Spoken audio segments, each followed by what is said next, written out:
ভয়। অরিন্দম বোস। আবার ঝমঝমিয়ে বৃষ্টিটা নামল।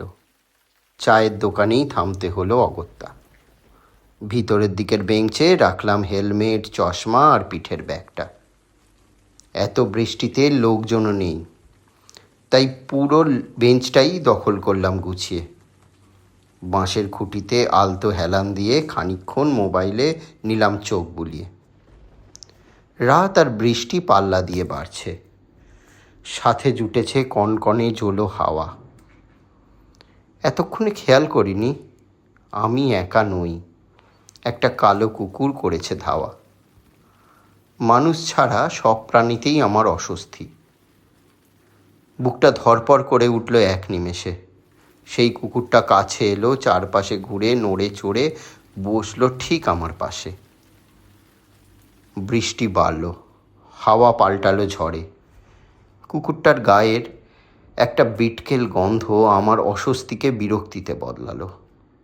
এতক্ষণে মোবাইলটাও হয়ে গেছে বন্ধ। যতটা পারলাম দূরত্ব বাড়িয়ে নিলাম। মনটা ঘোরাতে ধরালাম একটা সিগারেট। 2-4 টান মেরে গুনগুনিয়ে উঠলাম।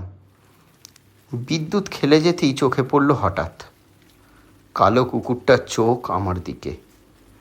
সেটা রাগে নয়, ভয়ে, জড়সড়, অসহায়। আমার বুকের কোণে খোঁচা দিল। একটু কাছে ঘেঁষে বললাম, আয়।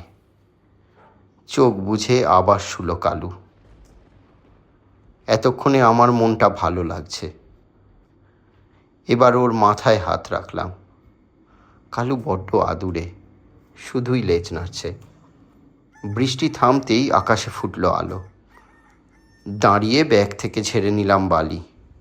পিছু ফিরে ডাকলাম, কালু, কালু। কোথায় কালু? কালুর জায়গা তো খালি। আমাকে এদিক ওদিক খুঁজতে দেখে দোকানি প্রশ্ন করল, কি হারালো দাদা? বললাম, এখানে একটা কুকুর ছিল, মিশমিশে কালো, শুধু গলার কাছটুকু সাদা।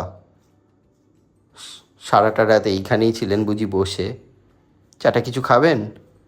কাপে দেব না ভাঁড়ে?